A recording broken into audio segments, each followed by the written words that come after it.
Well, now we have another sitting United States Congress member, this time from the great state of Indiana, who made some comments just the other day that were hate-filled and bigoted in nature. And it wasn't an accident that it was hate-filled and bigoted in nature, because the Congress member in question stands by, their statement of hatred and bigotry. You know, that's nothing new. It's not like we haven't had legislators in the past in the United States of America who have, stood by bigotry and hatred. Strom Thurmond was famous for, I think, still holding the record for giving the longest filibuster on record in United States history, filibustering the Civil Rights Act of 1957. So we've had a long, storied history of bigotry in the United States, being upheld by, white supremacy and, positions of authority in the United States Senate and House. So it's nothing new to say what the Congress member from Indiana, Jim Banks, what he's done. No, that's not new. This time it's just, a relatively new target. You see, recently, Rachel Levine, she was sworn in as, the first openly trans woman to be a 4-star admiral to serve over the Public Health Department for the United States of America. And that's angered all the bigotry and hate-minded people in our country. No. How can, something that we don't like be, tasked with a position that they shouldn't be, just because purely we don't like those people? And, Jim Banks represents a district where a lot of his constituents feel that way. Maybe they don't openly say it. Maybe they do. Who knows? But you know what? The thing is, it was a stunt. The reason Congressman Jim Banks did it was, the reason most politicians do certain things that are inflammatory. To raise money, campaign contributions. Now, I have no problem with people needing to raise campaign contributions. You do you. But you shouldn't have to stoop to, using bigotry and hatred to raise money. You shouldn't have to. But increasingly, Republican lawmakers and, elected and non-elected officials who are seeking office, they're having to, stoop to using bigotry and hatred to raise funds. And we see why. I mean, look at all the people on January 6th, all the insurrectionists that, stormed the Capitol, desecrated the building, ransacked, elected officials' offices. We all saw those people. They live somewhere in America. They probably live in Jim Banks' district. They probably live in Marjorie Taylor Greene's district, Lauren Babbitt's district, Mo Brooks, his state of Alabama. They live all across America. They're, your next door neighbors who play, monkey noises because you happen to be an African American individual. They, accost you in your apartment complex because, you happen to be an African American individual. They'll go on top of bridges and wear swastika t-shirts and scream and holler about Jews and how evil Jewish people are because, you happen to be a Jewish person in America. There's a lot of hate-filled and bigot-minded people in our country, and we just have to come to terms with that. It's perfectly legal and okay for you to be a bigot and a hate-filled individual, just as long as you don't harm anybody else. But increasingly, we saw from 2019 to 2020, now that the hate crimes data is out, now that Ohio is fully reported, that there was a 30% increase in hate crimes last year, in the year 2020. Now, You can attribute some of that to the virus. Violence in general went up based off of the virus. So I'm not going to lay all of that at the hands of, well, bigot-minded politicians. But leadership does require the leaders behave a certain type of way to set a good example for, well, the people that they want them to follow after. And Jim Banks, as a Congress member for Indiana, he's not a good leader for that district. I know that people might think that he's a good leader, and they might be elected. There's a high chance. But he's not a good leader for the country. Just because he's a good leader for your district, or you think that he's a good leader for your district, he's tarnishing the entire nation by his conduct and action. And, well, he's talking about matters of fact and statements of truth. Well, he's a liar to begin with. Let me give you a couple of examples. Here goes a Congress member who doesn't sit on the January 6th committee because, well, the Speaker of the House didn't think that he was capable, or, well, a person who really should be sitting on the committee when, well, he found no problem with what happened on January 6th. So here goes a person that has nothing to do with the January 6th Select Committee investigating what happened on January 6th, signing letters over to different departments of the government, stating that, well, he's the co-chair, the vice co-chair of a committee he doesn't sit on. So right then and there, you can tell that this congressman has a loose affiliation with what is fact and fiction. He lives in an alternative universe. They all do. I think Kellyanne Conway said they have an alternative set of facts that they abide by. We know. We see that clearly and evident each and every day. And then, well, you get to the point of what he did. He misgendered. Now, for all of you who are like, oh, what's the big deal about misgendering somebody? Let me explain. Because people only understand when you give examples of things when, well, it could be done to them.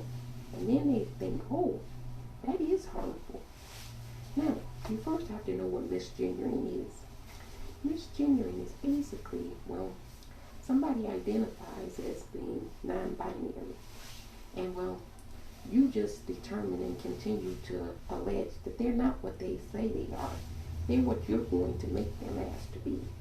So if they identify as non-binary, you're going to use pronouns that, well, you're going to use to define who they are, even though they told you that they're non-binary. So you're going to say he or she, and therefore you're misgendering. And you're doing that on purpose, which is hate-filled.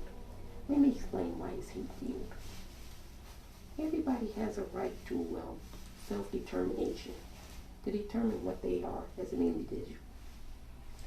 Nobody else can do that for you. You say, well, wait a minute, that's not true. It is true. You go to Starbucks. You tell somebody your name is, well, Samantha. They don't want to abide by you telling them your name is Samantha. They're going to make you Kelly. And they're going to call out, Kelly, your coffee is ready. You're not going to respond to it because your name is Samantha. Your name is not Kelly. But they're going to say Kelly and look at you and point to you and say, your coffee is ready. You're going to politely tell them, my name is not Kelly, my name is Samantha. No, you're Kelly. Now you're going to wonder, what's going on here? Does the, well, barista have a hearing problem? I told the barista at the cash register, my name is Samantha. She's still insisting that my name is Kelly. So you're going to say, for the last time, my name is not Kelly, it's Samantha. Please get it right. And they're going to say, no, it doesn't matter what you want to be called. I'm going to call you Kelly, regardless of what your name really is. At this point, you're in shock. You're like, wait a minute. I don't have a right to my own autonomy, my own name. You're just going to declare that my name is something that it's not. How disrespectful. How rude. You're going to be incensed, aren't you?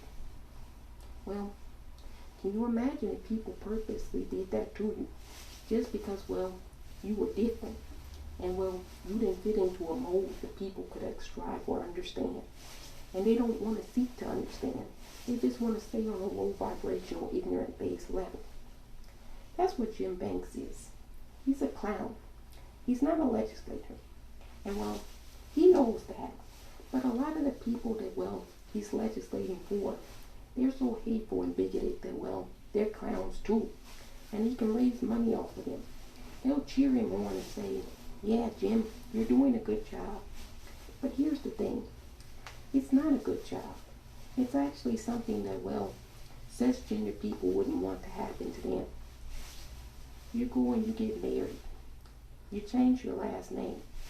Now, if somebody kept referring to you under your maiden name and not your last name that you changed, you wouldn't be happy about that, would you? You wouldn't change your name. Or it could just be a name change in general. You no longer think that your old name is suitable, so you go and change your name. But people don't, well, want to refer to you under your new name. And then, how do you sign for things? If the government doesn't recognize your new name, they just recognize your old name. You'd be pretty upset that you went and legally paid for your name to be changed, and yet nobody will, well, abide by your wishes. Now you say, what does that have to do with, well, being a trans woman? Well, let's look at pronouns. Okay, so Jim Banks, the clown congressman from Indiana, let's say he's in a Starbucks, and his name is no longer Jim. It's going to be Karen, because he's behaving like a Karen, so we're going to call Jim Karen. And every time he goes into Starbucks, whoever the barista is, you just write Karen on his cup. I know he likes coffee, most of them do. And when he goes in there, you only call out Karen. You know it's Jim, but you say, it's Karen. Karen, come and get your coffee. I guarantee you he's not going to respond. And then, well, when you don't make his coffee, he's going to inquire, what happened to my coffee? And you can point to it and say, there it is right over there, Karen. It's your coffee. My name is not Karen, it's Jim. Well, your name is Karen because we want it to be Karen now. Because you're acting like a Karen. And, well, it's over there. Please go and grab it, ma'am, and have a nice day. I'm not a woman, I'm a man. We don't think that you're a man. We think you're a woman. So, have a nice day, miss. If everybody did that to Congressman Banks, I'm sure he'd be upset. Oh, my bad, I misgendered. I'm sure she would be upset. Karen would be very, very upset if that happened. You see, it's no fun when the shoe is on the other foot. Well, that's why you shouldn't be hateful and bigoted. Because, well, you wouldn't want people to do that to you. So, the old adage has always been the case. Treat people the way you want to be treated. Jim Banks never learned that in school. And believe you me, that has nothing to do with critical race theory. It just has to do with, well, civility and common sense and being, well, a respectful neighbor, a respectful citizen. All qualities that Congressman Jim Banks does not have. If there's anybody running against this clown in that district, please mount a halfway decent campaign, because he doesn't deserve to continue to be legislating. He's not good at his job. He's pulling racist and bigoted stunts. And, well, he's going against a human violation. You know that Canada, the entire country of Canada, declared that misgendering is a violation, a human violation. And they're absolutely correct. Humans have a right to their autonomy, their name, and, well, what their preferred gender is. And if, well, other humans don't want to abide by that, you know, there's laws and things. If humans don't want to abide by not murdering other humans, there's laws for those things. If humans don't want to abide by, well, not raping humans, there's laws for those things. So when people say, oh my goodness, they're trying to force an agenda. No, it's just a law. And you have to abide by laws. We all do. And misgendering somebody is bigoted, it's hateful, It's not currently against the law in the United States, but hopefully one day, just like other progressive things have happened, hopefully that too will happen.